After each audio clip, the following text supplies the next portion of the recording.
And yeah, so I'll get started. So today I'm going to be talking to you about ecosystem connections in the shelf C environment using complex networks. Cool. So the first thing I think we need to define here are shelf Cs. So what is a shelf C? Well, a shelf C is a region of shallow water between the land and open ocean, and it is anywhere in the ocean between the land that has a less than 200-meter depth. So I've taken this image from a paper here and augmented the colors slightly to really highlight the areas with less than 200 meters depth. So you can see that these shelf seas extend away from the coast. Some are very small, some extend a lot further. So marine ecosystems. So what do we mean when we talk about a marine ecosystem? Well, we have one of the things I like to ground myself in when I'm thinking about these marine ecosystems are the phytoplankton. So on the left here, I have an image, a microscope image of phytoplankton cells. So these are diatoms, and they are only micrometers big. But on the right here, I have a satellite image taken of the area off the south coast of Devon and Cornwall. And you can see that this light blue area is a huge bloom in this particular species of phytoplankton. And so these tiny, tiny things are having an impact on this huge scale in the ocean across huge distances. Shelf seas are home to like a very rich variety of life. In these particular models that I'm going to be talking about, we're focusing on these smaller organisms, these various planktons, the nutrients they use, the organic and inorganic matter that you find in the ocean, and the complex organisms that you might think of when you think of a marine ecosystem, such as fish, are entirely dependent on these lower parts of the sort of food chain. And so it's understanding these sort of lower trophic levels, these fundamental parts of the ecosystem, are a key pillar in understanding the higher elements as well. So if that previous slide wasn't enough motivation for why the shelf seas are important and interesting, I've got some stats here.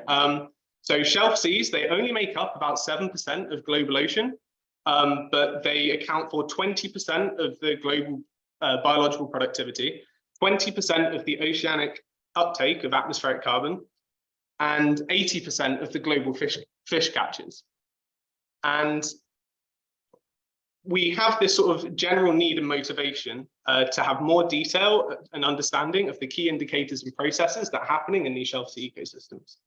So this can take quite a few different forms. So I've listed a few here. So the refined forecasting capability, so being able to predict what these ecosystems are going to be doing on a short and long time scale is very important. And so refining our ability to do that is useful.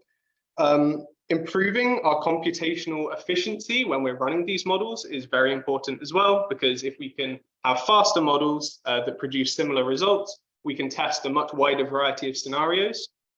Better diagnostics and analyses. So these systems are very complex, and it's very difficult to digest the information we get from these models as a person. So having these diagnostic indicators that can sort of break down this information for us mean that we can then use that information as a person. And that brings me on to this last point, where we need this information to be usable. So if we want to be able to successfully manage these ecosystems in terms of sort of policy and further science, we need to be able to use the information we're getting out of the science. So this talk, I'm going to be focusing on two research questions. I've split the talk into two separate parts. The first part aims to answer whether we can identify potential simplifications in the biogeochemical ocean models using complex network theory. A paper on this is currently in the scientific review process, and the preprint is available at the link of that QR code. And then part two, we're going to look at some promising preliminary results from where we've been using machine learning to try and supplement the data assimilation schemes of marine biogeochemistry. And don't worry, I'll define all of those terms when they're needed. So yeah, this first section that we're going to look at has made up the sort of first section of my PhD. So before we can start modeling an ecosystem, we have to understand the processes that are going on in the ocean and model the physical side of ocean modeling. So There are lots and lots of dynamical processes happening, and there are many interactions and feedback loops happening all the time in these models that are trying to mimic what is happening in the real world. And this illustration, I think, is very nice at demonstrating quite a variety of the things that need to be considered in physical ocean modeling.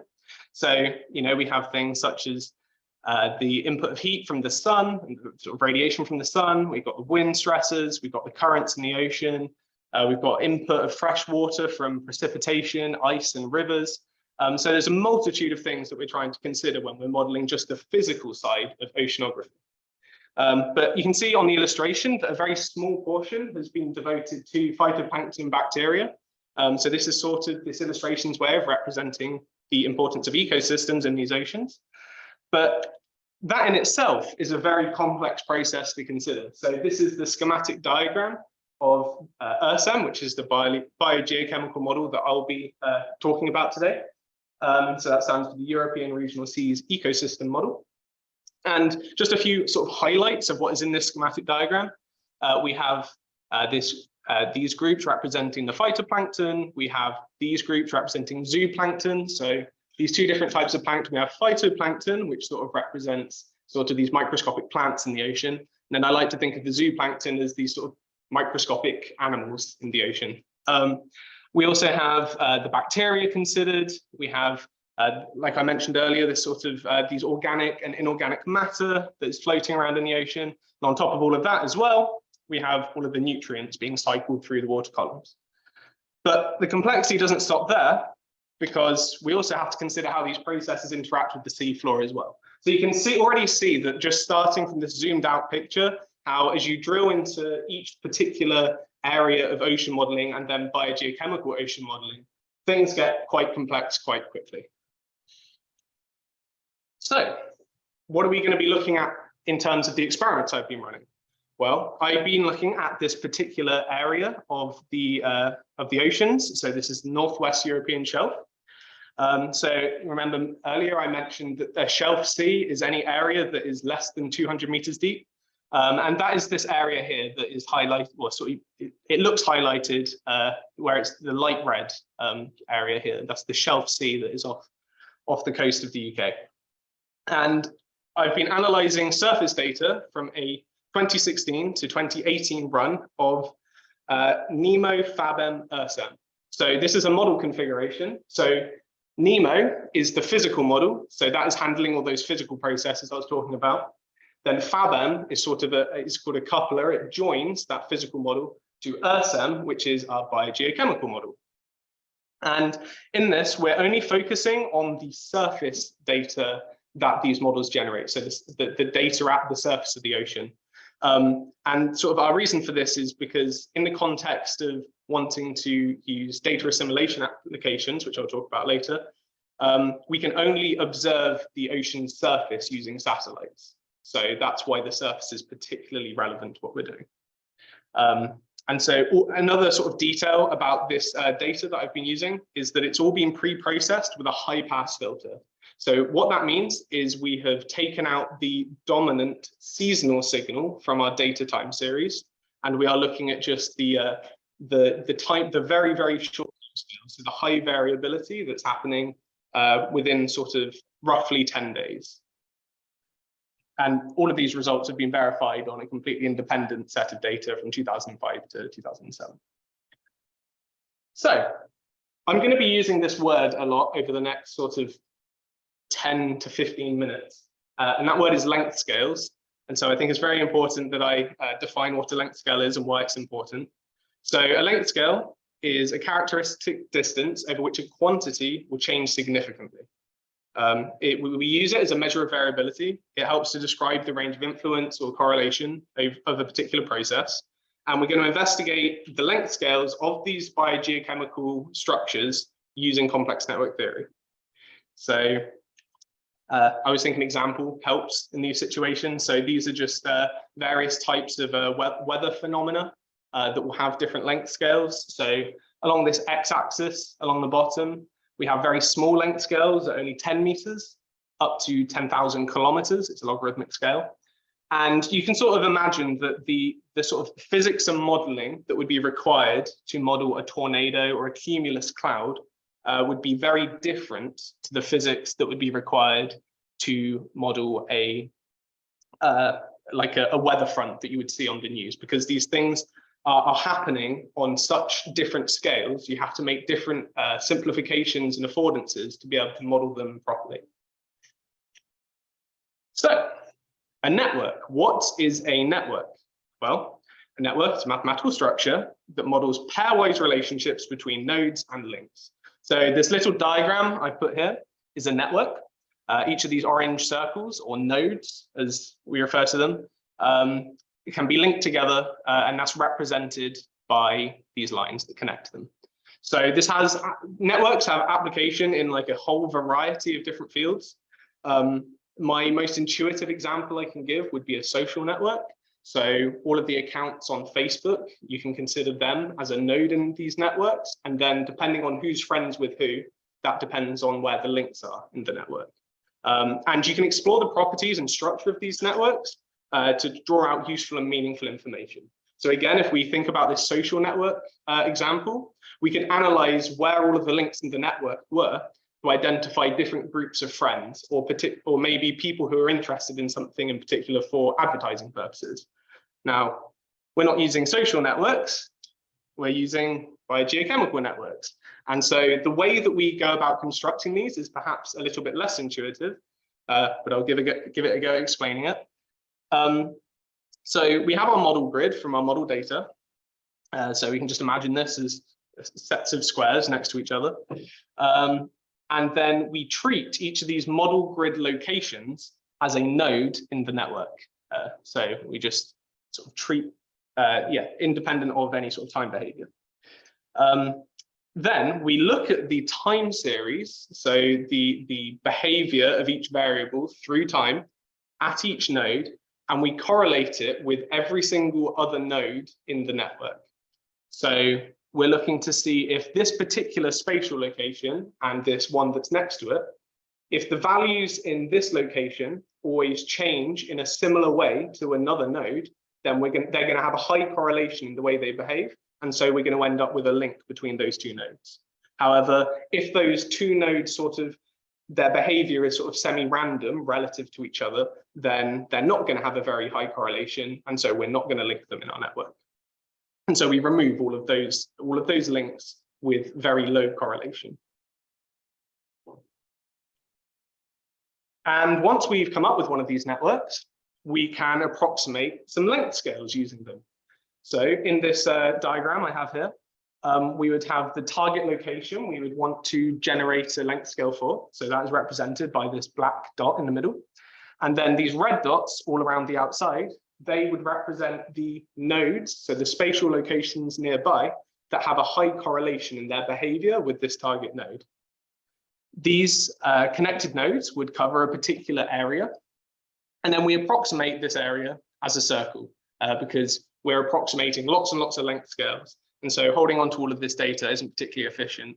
And we can come up with a reasonable approximation of the length scale by approximating it as a circle. And so we're generating these spatial grids. We're taking every single variable and generating a spatial network for each of them. So we end up with a spatial network for the phytoplankton variables. We end up with a spatial network for the nutrients, for the zooplankton, and so on. So we have a network for every single one of these. And so this is what just one of those length scales might look like. So we have a point here and all of the correlating points around it. And this white circle would represent that sort of circle we're approximating. And so if we wanted to know the length scale, we would just take the radius of this circle. So the first result we're going to look at is looking at how these, each network has variable length scale. So the length scale between the average length scale we find for each variable differs quite significantly.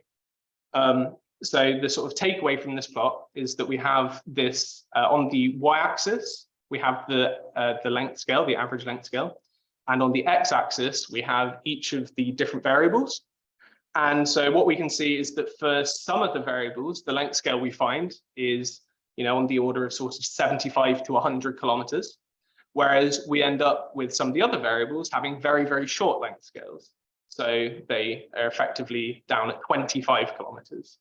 And we can see some sort of patterns emerge. We can see that in some of these groups, they have sort of similar length scales to each other, but it's not a good approximation to say that the average length scale for all the variables is the same. So they have to be uniquely considered. It's not directly transferable. So after looking at the average length scale, we are next going to look at how this length scale varies spatially. So we tune our network slightly differently so that every network has the same number of nodes and links in it, meaning we can make a direct comparison from variable to variable based on the number of links they have, because we can then use that to approximate our length scales.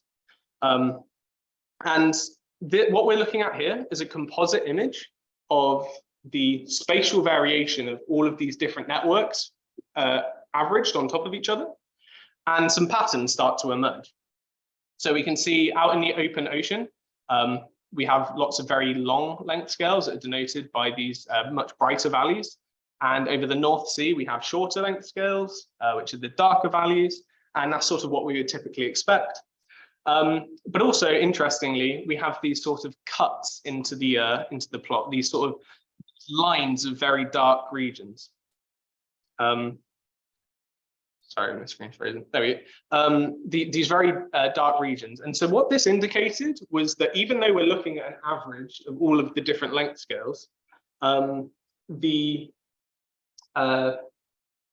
all showing dips in the length scale at the same location. So there's some structure to the spatial variability of these length scales.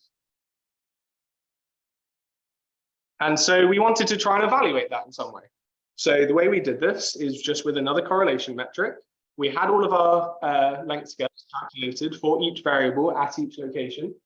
And we applied a correlation metric to essentially assess if the length scale at this particular location is high for one variable, is it also generally high in that same location for the other variables? So what we see is that generally across the set of variables, they are in quite good agreement in terms of whether their length scales are similar in terms of their spatial distribution. One notable exception to this would be temperature. It has a much lower correlation when we measure it like this. But in general, it's pretty good.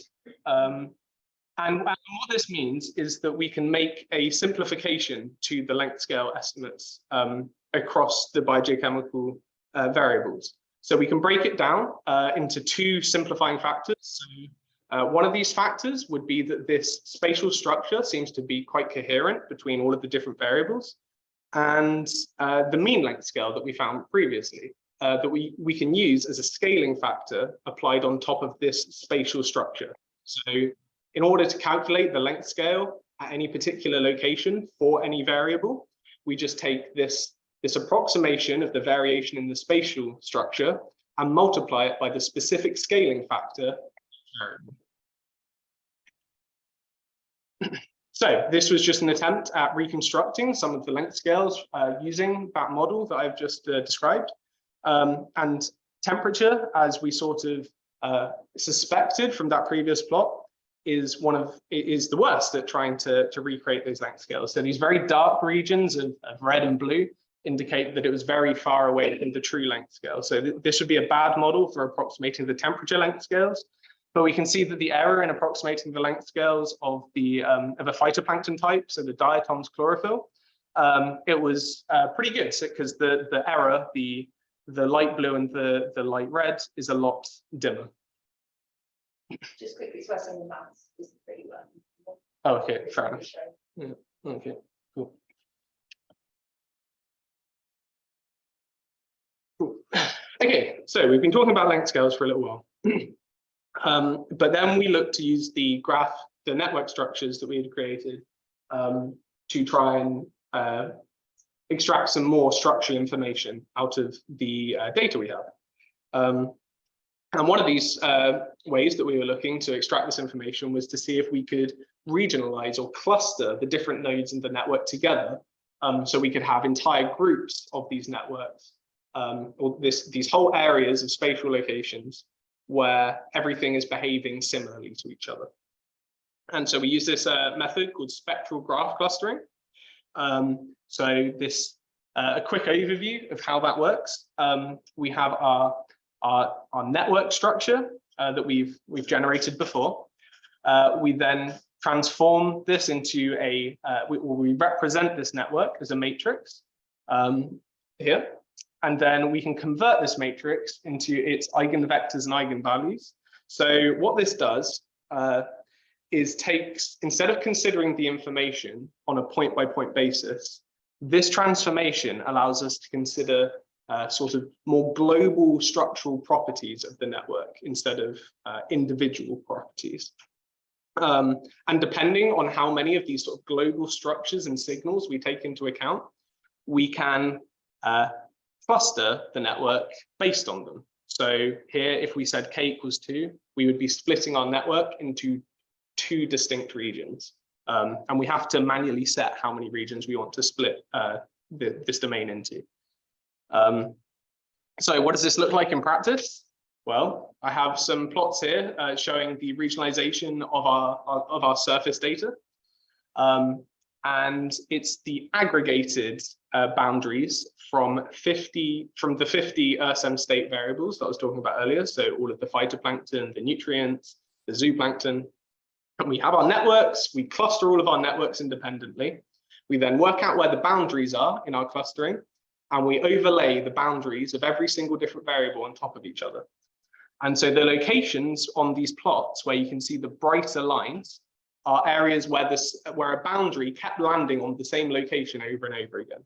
So for example, here off the coast of Ireland, you can see that we had this pretty strong boundary occur over and over again. So that indicates that it's a pretty consistent boundary among the variables.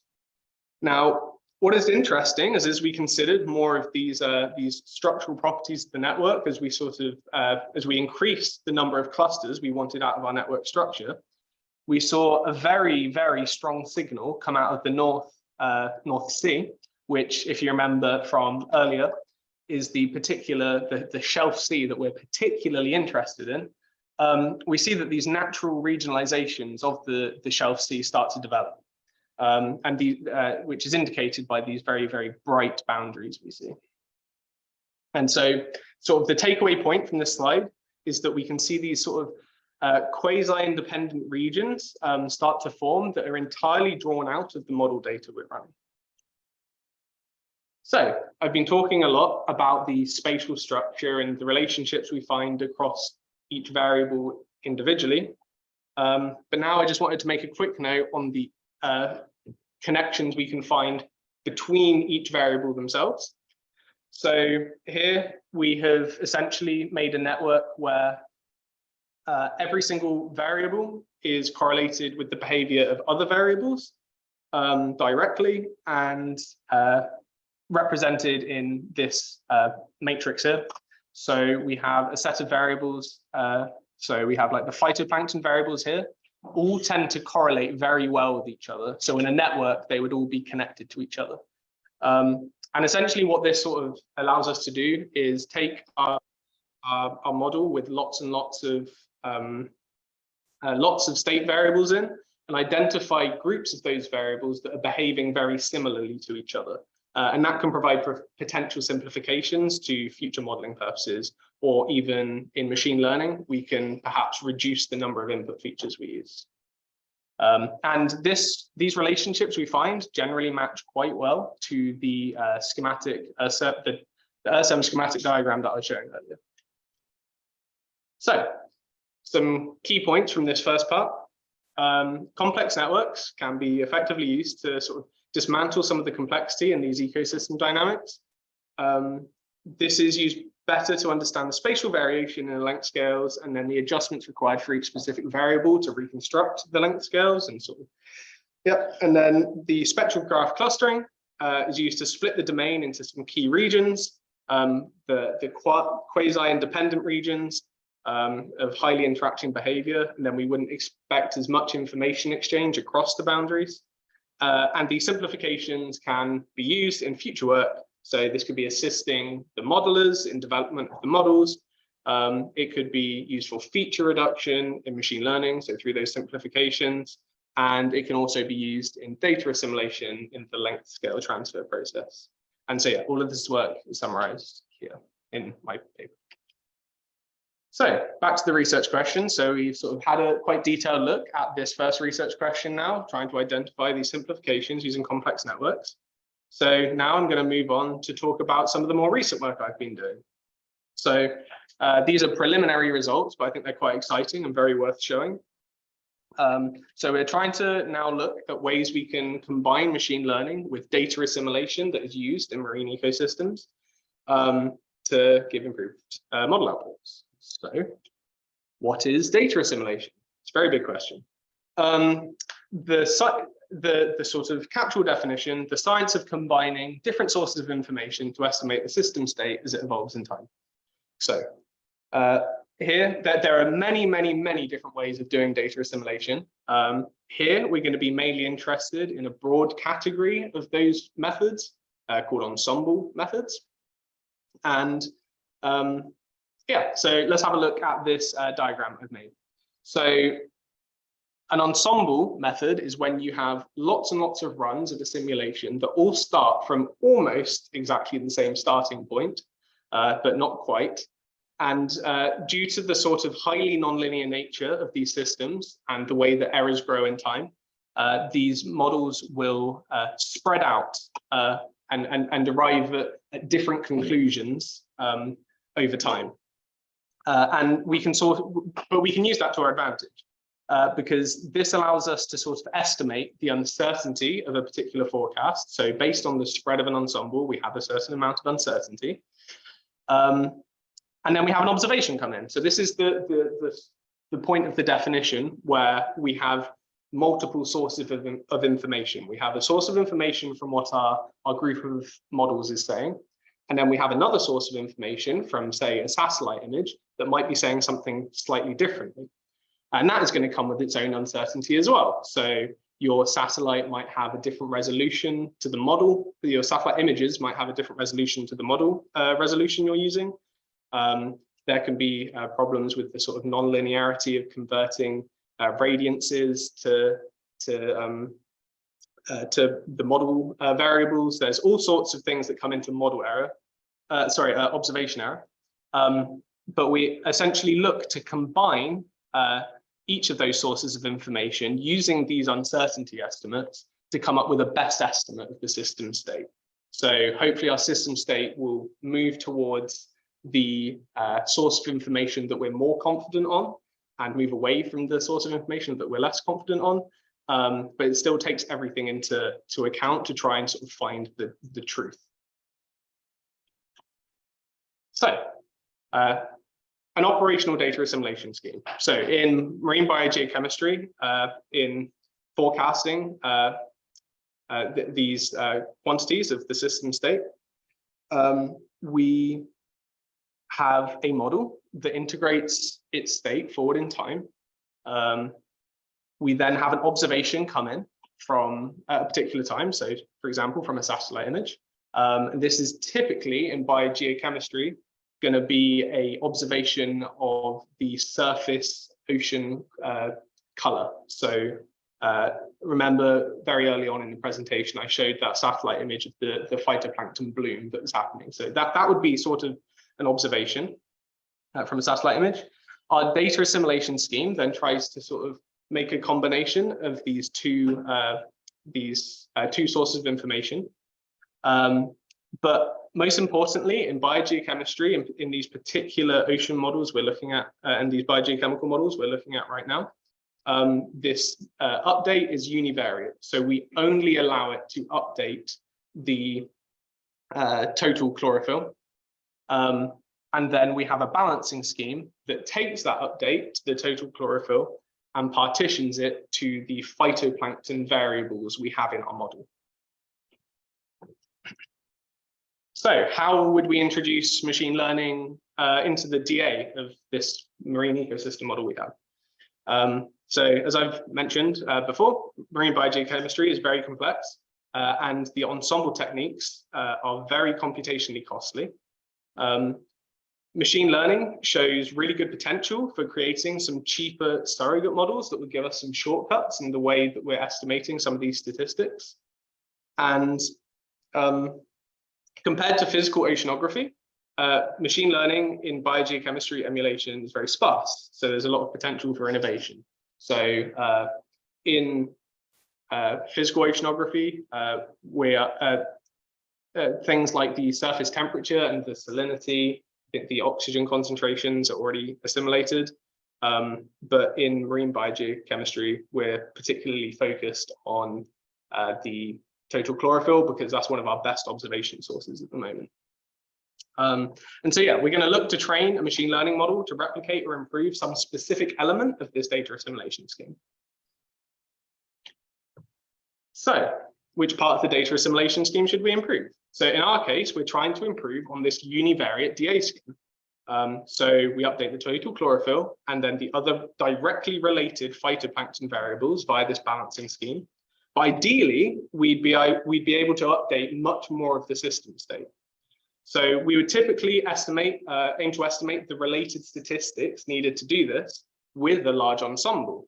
So we would calculate the covariances between all of the different variables so that when we update our chlorophyll variable, we can know how much to update all of the other variables by. So a very simple mental model in my head that I use to sort of ground what I'm thinking about is that if we have this observation of total chlorophyll and we notice that the satellite image is saying there's much, much more total chlorophyll than our model is, we might want to move our model values up in accordance with what we're seeing from the satellite. However, when the satellite image, when we increase this amount of chlorophyll in the model, that should also correspond to some sort of change in the other model variables. So again, in my simple example, when the phytoplankton grows, you assume that it's somehow used some nutrients, it's eaten the nutrients in effect to produce that growth. And so we would expect that if this is shot up, then some of the nutrients should have gone down. But at the moment, we don't account for this. So yeah, we would like to account for it using these ensembles, but these are generally very computationally costly. So how could we improve on this? Because these nutrient quantities aren't observable from a satellite. So it's not like we can just easily take some observations of the nutrients and incorporate those into the model. Well, we could train a neural network to learn the relationships between all of the different variables. The training process for a neural network is expensive, but it generally only needs to be done once before you're running your model.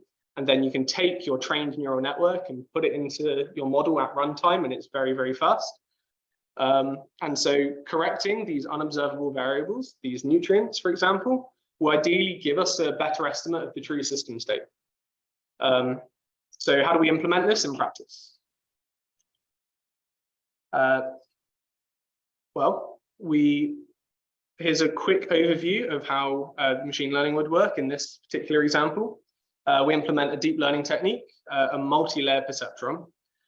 We provide this structure with billions and billions of examples of how we want things to change. So we have to take a bunch of known inputs and the equivalent outputs, and we can train it on that. So at the moment, we're training on time step increments. So we take lots and lots of model runs. We look at the time step increments from one day to the next, and we look at the increments in the phytoplankton and then the equivalent increments in the nutrients. And we feed this into our input in the neural network. And then, yeah, we try and estimate the changes in the nutrients. So how does this fit into that workflow I was describing before? Well, the workflow is largely the same. We still have our model, we have the observations come in, we do a univariate DA process. We then still use the same balancing scheme that is used by the Met Office. But then we take the values from that balancing scheme, those increments that we get, and we feed it into our machine learning emulator, a machine learning derived emulator, to try and predict the increments for some of these other variables, and then the model carries on. So in these first experiments, we aim specifically to correct these nutrients. And so, yeah, that's where the network would go. So the domain and data for this experiment is slightly different to the previous one. Well, it's quite a bit different to the previous one. So we have this map showing the regions that we had before. And I've marked a location called with an X, and that is the L4 observation, the observation site just off the coast of Plymouth. It's a very well-studied area of ocean. And we're looking at a 1D vertical column model. So what this means is at this particular location, we are looking at the depth profile of the ocean column. So we have this plot here shows the temperature profile of this column as it evolves through time. So on the y-axis here, we have the surface of the ocean at the top and the bottom of the ocean at the bottom. And then we can imagine that at any point in time, our water column looks like a vertical strip of this plot. So we can see that as this evolves through time, we get to the summer months around here, and we see that the surface of the ocean is warmed up by the sun. And then in the winter months, it's much colder, but we can see that towards the bottom of the ocean, there's a lot less variation in temperature. So that sort of grounds where we are with these experiments.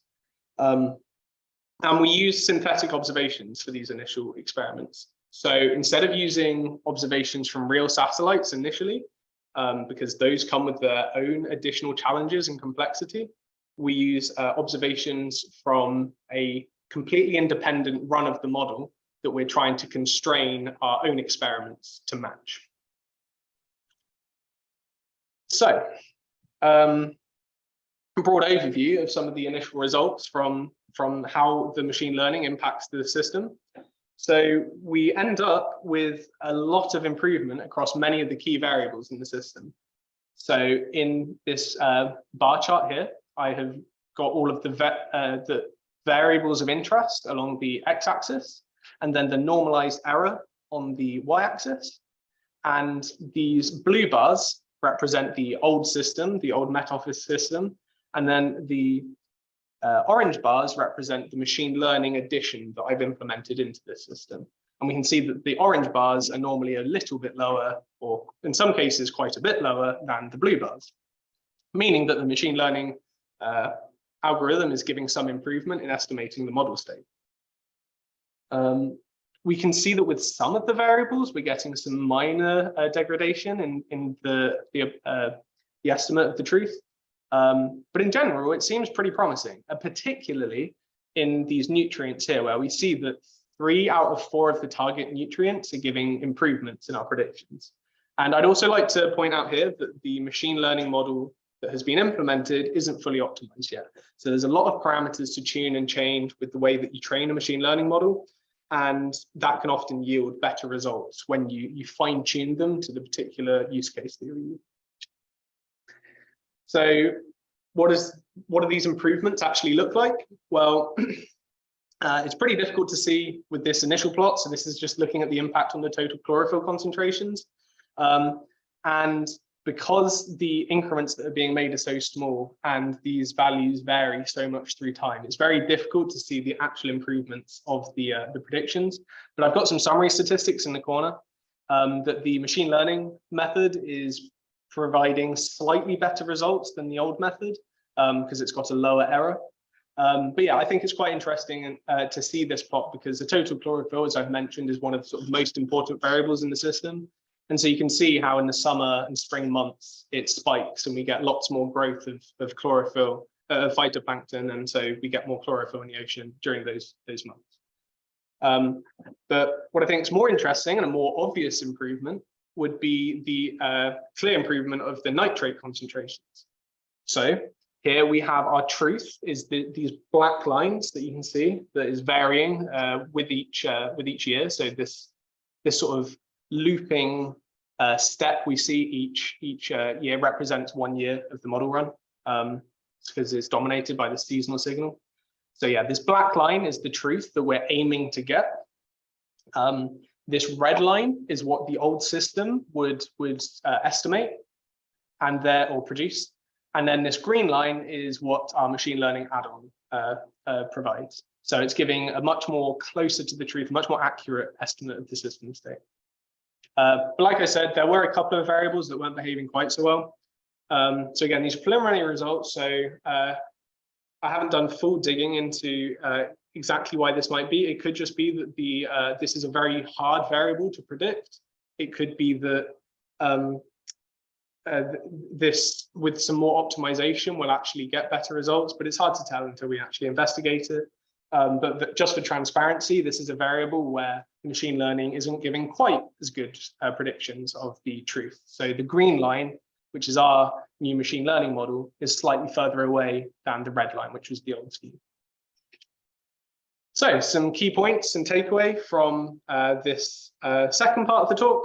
So the preliminary results are very successful in showing improvements across many of the key biogeochemical variables, in particular the nutrients. Certain variables are less well behaved, so we saw that last plot, but both the existing scheme and the new scheme generally seem to struggle to predict these quantities. But further optimization of our machine learning models should yield even better results than we're already seeing. And we may even look to extend the number of unobservable variables we're predicting. So at the moment, we're just focusing on the nutrients, but we could extend it to some other parts, such as the bacteria.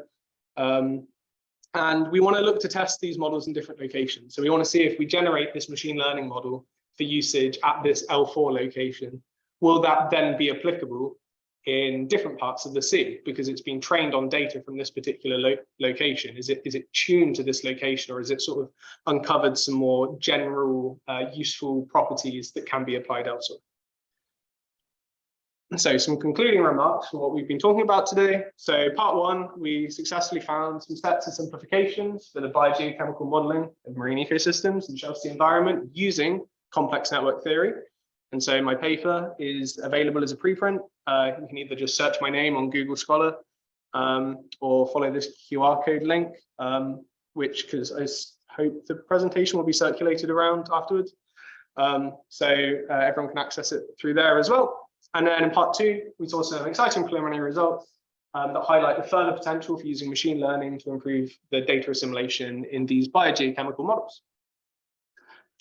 And that is everything from me. So thank you very much for listening. And yeah, any questions?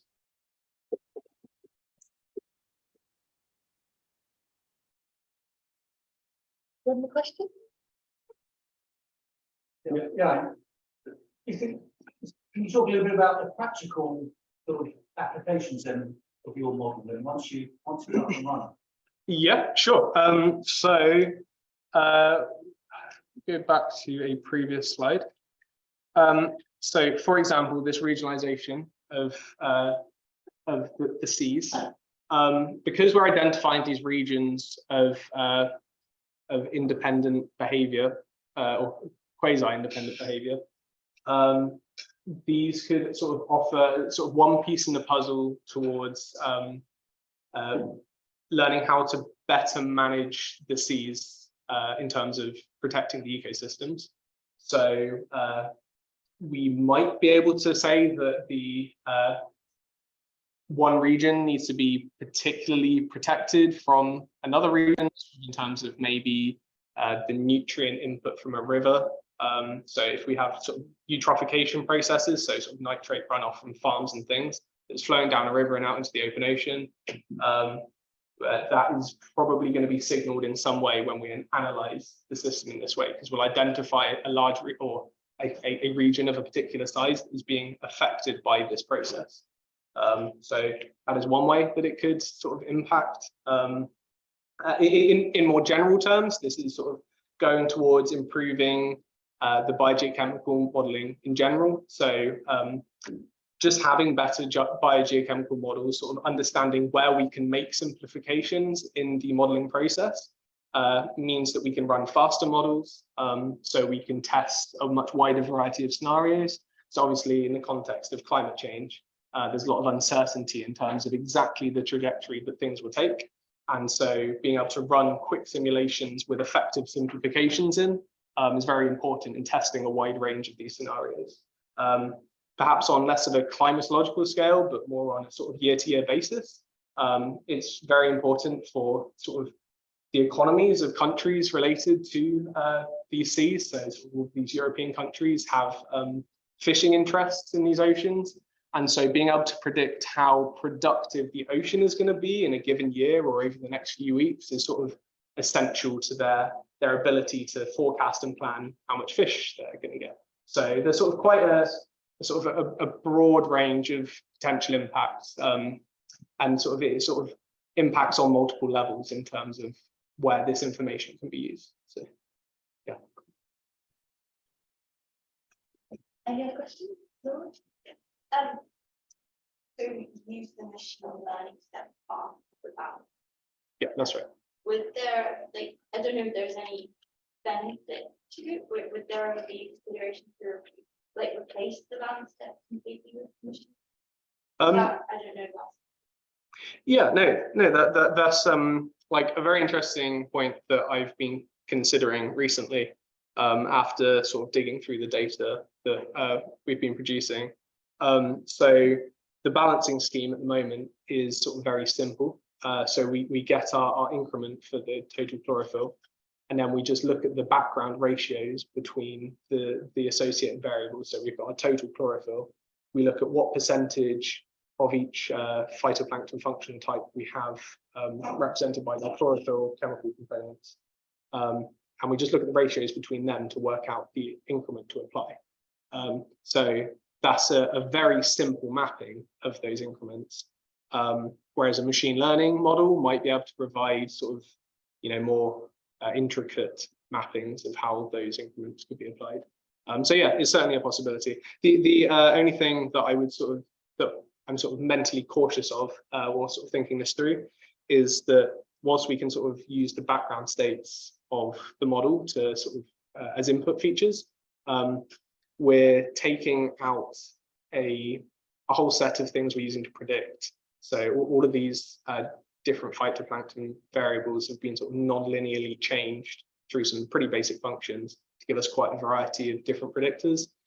Whereas if we take that away and just try and predict those themselves, we're having to predict off of a very sparse amount of information, because our input vector goes from being this whole set of phytoplankton variables to just one total chlorophyll variable and then some other background statements like temperature. So, yeah. Any questions? Okay. So you're talking about using machine learning kind of add-in, that would be the very simple name.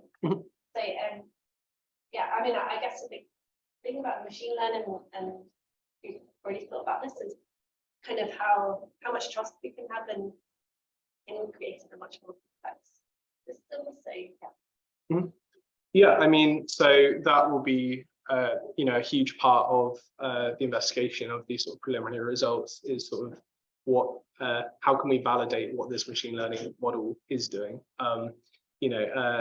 We need to compare, especially considering the training method for this. We're training on these time step increments, and that isn't the most mathematically rigorous quantification of these sort of these changes in the different variables. It's not as rigorous as the calculating the covariances from large ensembles, right?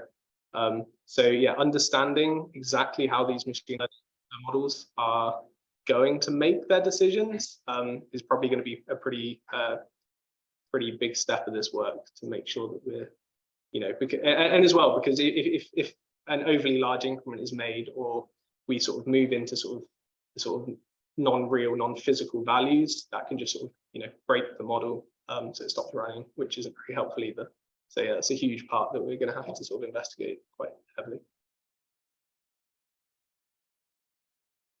Yeah, thanks. So just a comment really. Great talk, thank you. Thanks. It's not unusual in data assimilation applications where you simulate data to get something a bit worse, some of the unobserved error. So that's not a showstopper by any means. For example, in the atmosphere, you could analyze temperature and humidity really well. Then you stick them in the model and make a prediction, and could make the rainfall worse. Right. Because it's a very non-linear system. Yeah. Not really well constrained. And I suppose then that's sort of like speaking to you sort of care about which parts of the model you improve or degrade. So if you really degrade the prediction of the phytoplankton, but you get an improvement somewhere else, that's not a trade-off we're willing to take with this new scheme, I suppose. So yeah, okay, thank you. I'll just check if there's any questions online. Oh yeah, brilliant.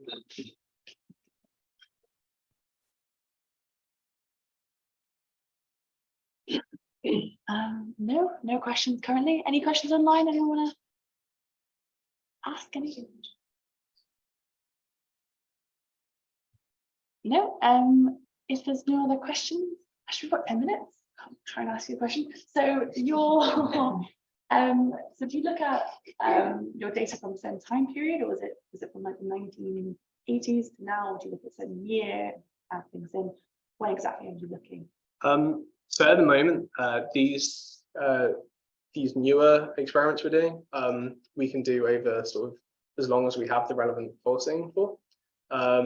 These initial experiments have been done over sort of an approximately 10-year period, spanning from around 2010 to 2020. So quite recent, but yeah, we can extend the once we're sort of getting through these preliminary results and really sort of narrowing in on exactly, we're really understanding what's happening and where, we can extend the range to get sort of these more broadly applicable over a longer time span applications. Yeah. They say that climate change has been rapidly changing in the last decade or so already. Do you think you've noticed anything from 2010 to 2020 already in the plankton? Or So this is like one of those things with these biogeochemical models that is why it's so important to have things we can run quickly with the right simplifications in, because there's this huge amount of uncertainty in terms of how the phytoplankton or these different components of the ocean will behave. And so all of these, the behavior of all of these is encoded in particular parameters within the model.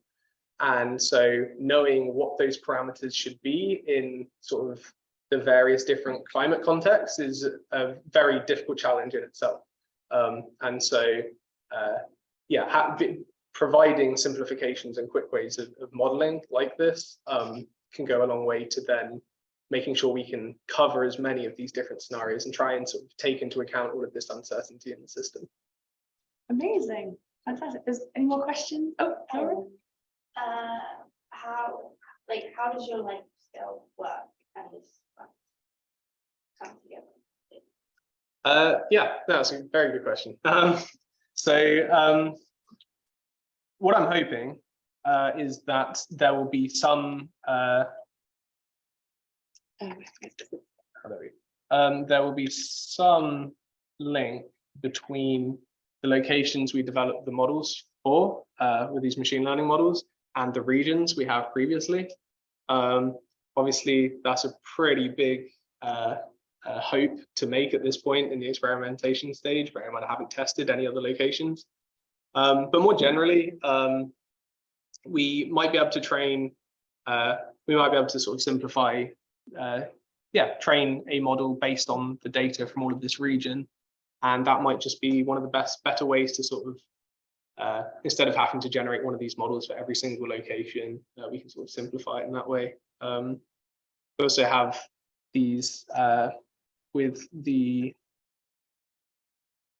input, so with this sort of intervariable connection that I was talking about, this might give some ways that when we're introducing the background states as part of our input vector to our machine learning models, we might not need to include the background state, so not the increments, but the background state of every single phytoplankton variable. That might just be sort of unnecessary additional noise. We can simplify all of those together, or perhaps all of the different bacteria chemical components. We don't need to consider, in terms of the machine learning, every single chemical component. We can just sort of combine them in some way, or just take one of them, and that will represent bacteria well enough in the context of our machine learning. So it will sort of simplify the amount of input information that's needed, and that will make the training faster. And yeah, it's sort of, yeah, that's pretty much it. So just on that thing, the regionalisation that has implications for data assimilation, the three-dimensional data. Mhm. So it's if you make an observation in one of them, you don't really want it to tell you anything about other regions. Mhm. Because that's saying that they come uncorrelated. Yeah, no, I totally agree. Yeah, it sort of helps us localize where these observations are relevant to. So, yeah. Great. Catherine, do you have a question? I was just going to about the class plots. I think Yep. when it's the living areas. Yeah. So it's interesting that it's like the machine learning model seems to agree more with the actual like model than the observation. Those were the things like declines. Is there like a mechanism behind the, or is like, do we understand the reason why the model isn't capturing that big decline there? And like, could they, like, it doesn't have mechanisms the same way machine learning, but like, could they feed into each other? Yeah. So to say I understand why exactly this is happening would be disingenuous of me. So the thing to remember with these experiments is that they're based on synthetic runs. So we varied the parameters for like hundreds of different runs. And then we have just this one independent one which has different parameters to everything else. And it might just be that there's a certain bias in one parameter setup or a few parameter setups that result in these very big dips. It could be that there's some sort of feedback loop in terms of, because you're updating the phytoplankton quantities, there's some feedback loop in the model dynamics that means that it never gets to take quite a sharper gradient down in the winter. There are sort of, certain like nutrient limiting factors in the way that they're consumed and sort of cycled back into the system.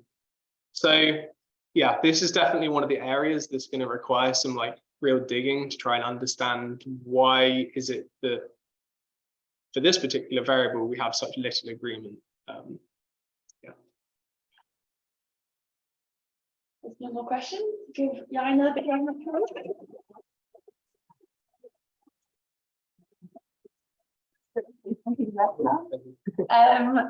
Thank you all for coming. Our next talk is in September. I will send around information for your email address on our next talk and the recording of Jan and presentation and everything. Well, thanks everyone. Thanks very much.